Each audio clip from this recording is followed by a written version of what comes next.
Hello there. I'm joined by Taylor Anstey from the church at Arnold's Cove, Sunnyside, Come By Chance, and Goobies.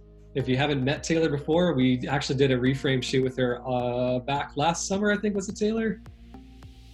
Yeah, I think so. Yeah, and she talked about unity and what it's like running a multi-site church in many communities. So today, I'm actually going to be interviewing Taylor about connection. So Taylor, why don't you start by telling us how things have been going and what your initial reaction was when we couldn't gather anymore? So as we probably talked about in that reframed episode, we were actually on the exact Sunday we were supposed to be going to the Anglican Church in the evening for a service. And this is kind of when COVID was unrolling. And so thankfully, the town of Sunnyside put out restrictions that basically stopped us from having the service in the evening. So that was kind of the start of the whole process for us. I think through their message to the community and to larger groups, it helped me realize how serious all of this was as it was coming, and that we needed to respond appropriately to what was going on.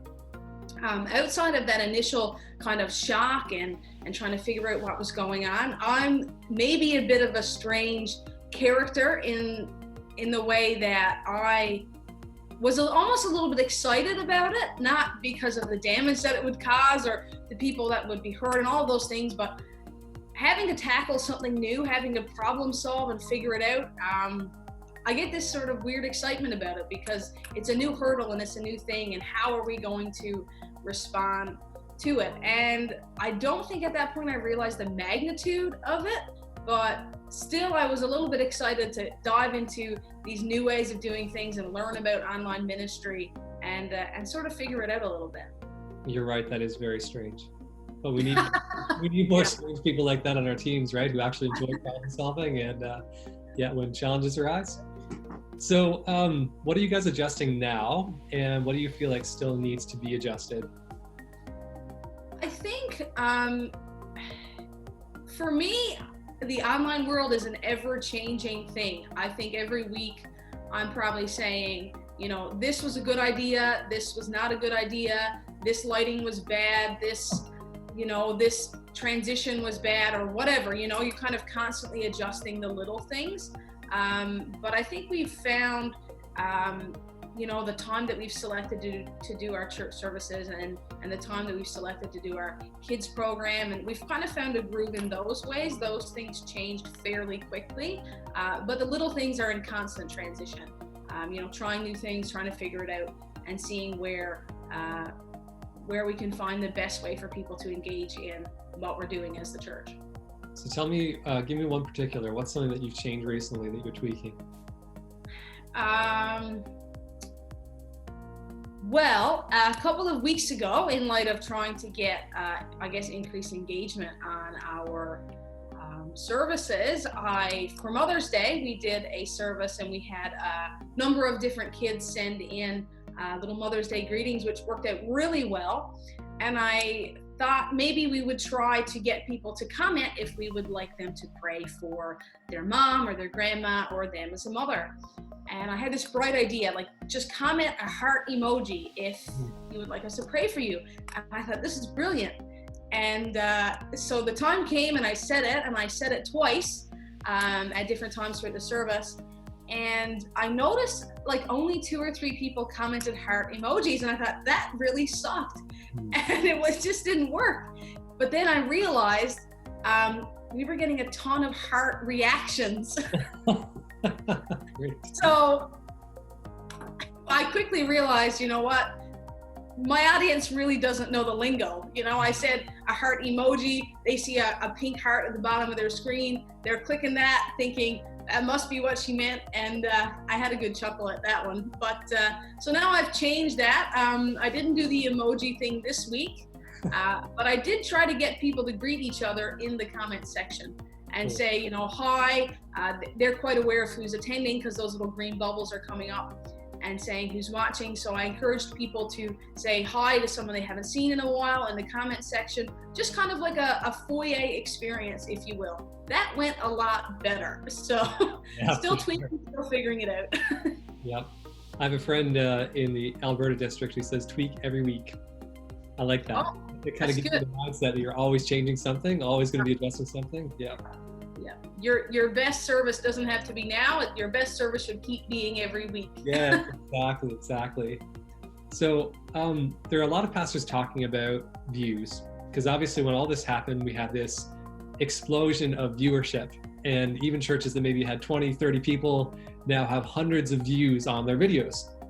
And when it all started, it was all very exciting, and we were like, oh great, church engagement is increasing, which it was, which is really cool. But now I think a lot of people are realizing that views probably aren't the best thing to be measuring, because views could be people just watching your video for 3 seconds, people who are watching 5 or 6 on a Sunday, Christians. Yeah. So, what's one practical way, and I ask this knowing what you've done, of course, but for our audience's sake, what's one practical way that we can use our metrics like views and engagement to actually connect with our audience? One thing that I tried, and this of course works best if you're premiering a video. It would be hard to do it live unless you have a secondary person that could do it. But when you're streaming or premiering your video, on the top right-hand side, there's a little, a bunch of circles, hopefully, because that indicates who's watching. And usually it says a plus whatever. And it's all of the people not all the people that are watching, but it's a number of the people that are watching, I guess, that you are Facebook friends with, or however they decide who to display there. But you can actually scroll through people that are currently watching your service. So I tried it, and every few minutes, I went back and checked that page again to see who was still tracking with the service.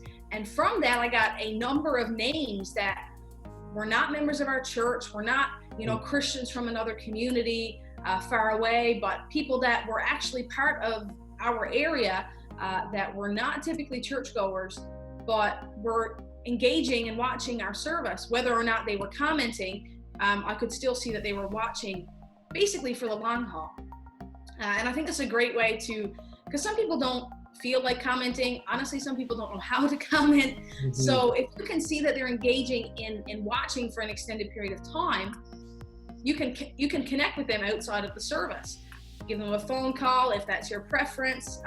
Send them a message on Facebook or whatever, and you can build connection surrounding who's actually engaged in your service, which is also an ulterior motive for my foyer experiment, and sort of an ulterior motive for anything I get people to comment in the comment section, because if I'm going live, I want to know who's watching. And if they comment, then I can have a concrete knowledge that they've tuned in.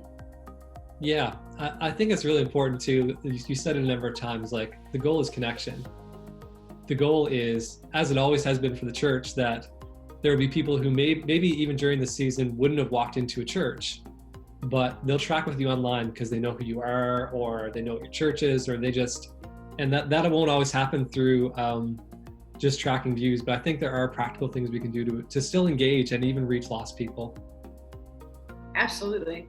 There's so many ways that we can do it. I mean, that's just one, but lots of other churches are doing different things, and it's amazing, and it's kind of nice to be able to get ideas and steal other people's ideas. And that's my favorite thing during the season, as I see pastors liberally stealing from each other and just connecting in ways they haven't connected before. I see older generations helping younger. We talked about this a lot in your reframe video, I know, but it is beautiful to see how this crisis has created the opportunity for connection. Oh, 100%. It's awesome. And I'm sure those who are watching, again, gain some knowledge from this they might not have had before. Maybe there's people who didn't know about tracking engagement through your metrics. So thank you for joining us, Taylor. No problem. If there's anything that we can pray for you for in Arnold's Cove, Gooby, Sunnyside, Come By Chance during the season, what would you ask our audience to pray for? I think it would be along the same lines of what we talked about on screen in smaller churches, and you can see it all across the province. You're seeing the same face, whether it's the pastor, whether it's 2 pastors or 1 or 2 musicians. You're seeing just those 4 or 5 people, and there are 20, 30, 40, 50, whatever your church size is or your community size is. There's all of these people that are not able to be seen and not able to engage in that way. And I'm really hoping that in the midst of all of this, that nobody gets lost through the cracks, that people will come back at the end of this and they'll still have that connection. Their faith in Jesus will be strong. So I think that's something that I've been thinking about recently, that we would, when all of this happens and good change happens and we come back, hopefully bigger and better and stronger than ever, that we wouldn't have lost people through the cracks that aren't the ones that are on the screen or aren't the ones that have internet access or whatever the case might be. That is a pastor's heart. Yeah, definitely. All right. Well, thanks for joining us. Have a blessed week. Thanks so much.